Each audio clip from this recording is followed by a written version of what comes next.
hell? Why? What's going on in my hair? Why do I look like, the Dumb and Dumber guy? What's his name?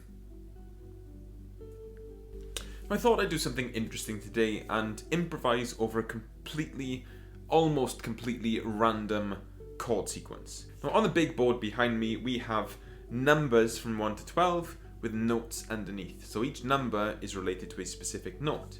We are going to generate 4 bars of random chords and I'm going to improvise over it. I'm going to talk you through my process of trying to think of notes and my approach to improvising over chords that don't necessarily work in the same diatonic key. Now that's just going to give us the root notes. In terms of the type of chords, whether it's major, minor, dominant, augmented, or whatever, I'm going to choose those for now. I would like to do some sort of live stream where you choose, so I don't know, let me know in the comments what you think of that. But I don't want this to choose a chord sequence that fits nicely. I want it to be difficult. I want it to be strange and awkward. I don't want it to sound normal. So let me find our little chord generator thing. Okay, so chord number 1 is Sorry, I still look like Jim Carrey. Chord number 1 is going to be number 8, G. Chord number 2, E. Chord number 3, D sharp. And chord number 4, G again. Okay, we can live with that. It's quite interesting. So now that we've got our root notes, let's decide on some chords that don't actually work. So G and E minor, they fit really well together. D sharp doesn't come into that at all. So if we choose G minor, E major, so D sharp would then fit with the G minor. So if we make D sharp minor and the last G major. So the next stage is to loop these chords, but before I do, I want to explain that I'm keeping these chords just basic major and minor because a major and a minor chord only has 3 notes in it, so we've only really got to comply to those 3 notes. So all the other extensions, 7th, 9th, 6s, sharp 11, however you want to extend a chord, we have the control to do that as long as we keep it really basic. If I'm playing E7 sharp 9 flat 5, it means I've got to comply to those notes within my boundaries. I'm adding boundaries to myself. I'm adding like tape around myself that I got to stay within. I don't really like that. I like to have the freedom to add those in if I want to, maybe switch them around and change things up. So let's record those and we'll see how it sounds.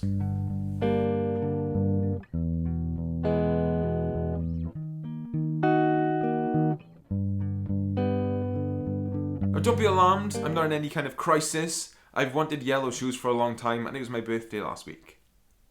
Now there's lots of ways that you can approach this. The first thing I recommend you do is have some sort of plan. A lot of the time if you just wing it and you just start playing through it, you're going to be fishing around for notes and by the time you found a note that fits, the chord would have moved on. You need to have some plan when you go into this. And then that process of having a plan will get quicker and quicker and quicker and then eventually you'll be able to wing it, but it won't be winging it.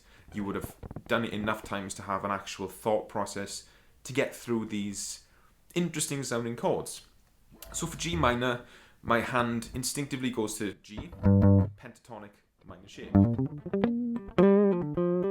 And that'll be fine until I get to E. Now E gives us notes that don't fit in this key. You've got to change. For every one of these chords, you've got to change something. So from here, my most comfortable place for E major would be to take this up to E and I play a C shape. This is from the caged system. It's the same as the C major scale, open. I've just moved everything up to E. So far we've got G, E,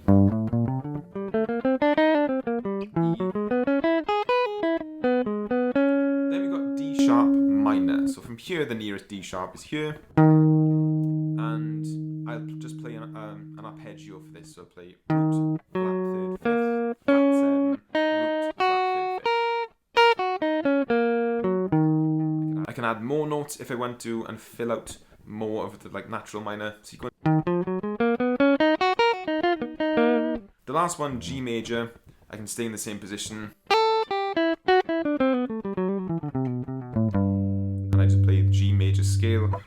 wherever my hand is. So that was a little mix of both the major scale, and then you can go into like a Dorian shape. A Dorian would work.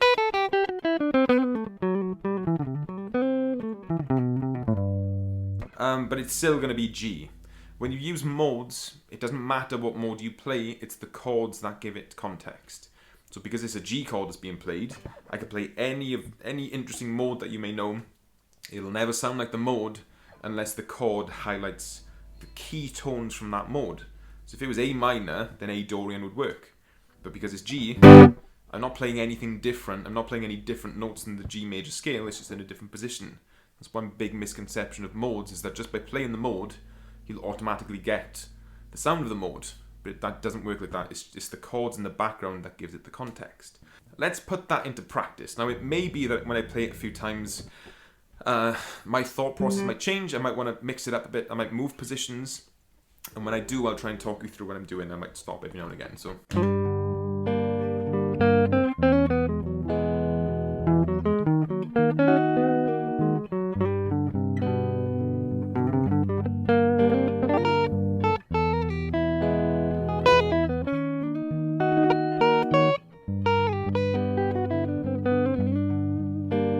I'm not trying to make this sound good. I'm not going to try to put some nice bends and phrasing in. I'm just using this as an exercise to think through these different positions, to change my perspective when I'm dealing with this. So, you know, it's going to be very bitty. There's not going to be much phrasing, but eventually, if I'm comfortable enough with it, I'll try to add little bends. I'll try to make it sound more like a vocal part, like a well thought out part. But I've got to think it through first. So here we go.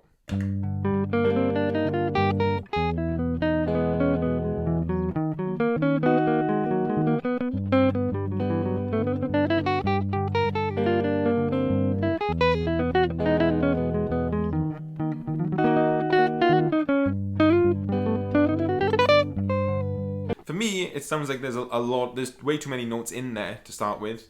It serves as a good practice to think through these different perspectives, these different approaches to it, but there's a lot of notes that feel odd, they feel strange. Now I'm just going to use notes from those chords, nothing else. So I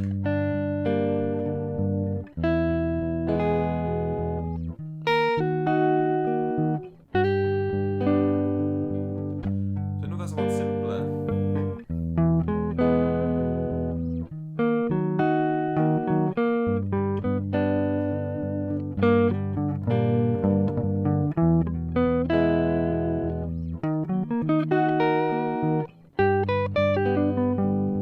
Let's try and include some bends and some phrasing now, so we'll see how it works. So.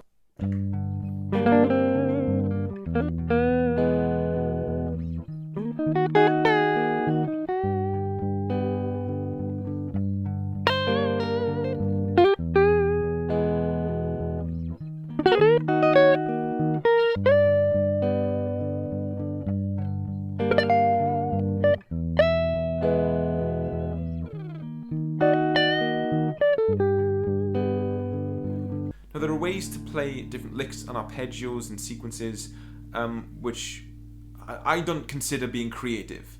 It may seem creative, but it's not. Things like string skipping arpeggios. So for G minor, I can play... I'll give you G minor 7. What's the next one? E major. D sharp minor.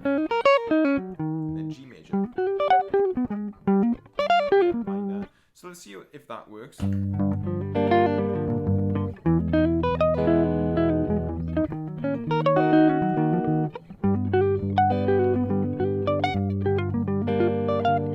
Now for me to play arpeggios like that, I've gone through that sequence so much that it doesn't come from a creative place anymore. It comes from a mechanical movement. So I find the starting point, in this case, is G, and I initiate the sequence of the G minor arpeggio, whether it's there, or the string skipping one. It doesn't matter what it is. I've done that enough times so that it's not me being creative anymore. And that's what I try to get when I improvise. That's the biggest thing for me when I improvise guitar. It needs to be interesting to me. I don't care what other people think. Unless I'm on stage. If I'm on stage, all people want to hear is...